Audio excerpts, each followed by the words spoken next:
সব মামলা থেকে খালাস পাওয়ায় 17 বছর পর কারামুক্ত হয়েছেন বিএনপি নেতা ও সাবেক স্বরাষ্ট্র প্রতিমন্ত্রী লুৎফুজ্জামান বাবর। বৃহস্পতিবার 16 জানুয়ারি দুপুর 2টার পর কেরানীগঞ্জে অবস্থিত ঢাকার কেন্দ্রীয় কারাগার থেকে বের হন তিনি। এ সময় কারা ফটকে ভিড় জমানো অনুসারীরা ফুলের মালা দিয়ে তাকে স্বাগত জানান।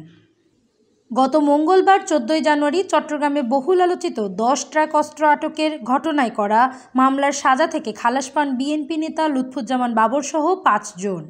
ডেথ রেফারেন্স, মৃত্যুদণ্ড অনুমোদন ও আসামিদের করা আপিলের ওপর শুনানি নিয়ে হাইকোর্টের বিচারপতি ইসলাম ও বিচারপতি নাসরিন আক্তারের সমন্বয়ে গঠিত বেঞ্চ এই আদেশ দেন।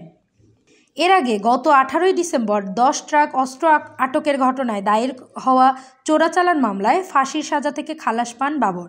বাবরের বিরুদ্ধে আর কোনো মামলা না থাকায় মুক্তিতে বাধা নেই বলে জানান আইনজীবীরা। তবে কারা অধিদপ্তরের আদেশের কপি না পৌঁছানোয় মঙ্গলবার মুক্তি পাননি লুৎফুজ্জামান বাবর।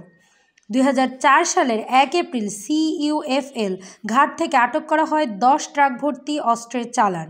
2007 সালের 28 মে আটক হন লুৎফুজ্জামান বাবর।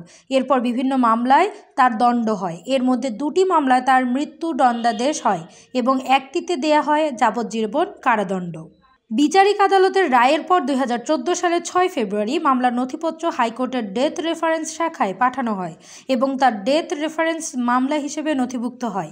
একই সময়ে সাজার বিরুদ্ধে হাইকোর্টে আপিল করেন দণ্ডপ্রাপ্ত আসামিরা। গত বছরের 5 আগস্ট ছাত্র জনতার অভ্যুত্থানে আওয়ামী সরকারের পতন হওয়ার পর এসব মামলার আপিল শুনানি শেষে একে একে খালাস পান বাবর।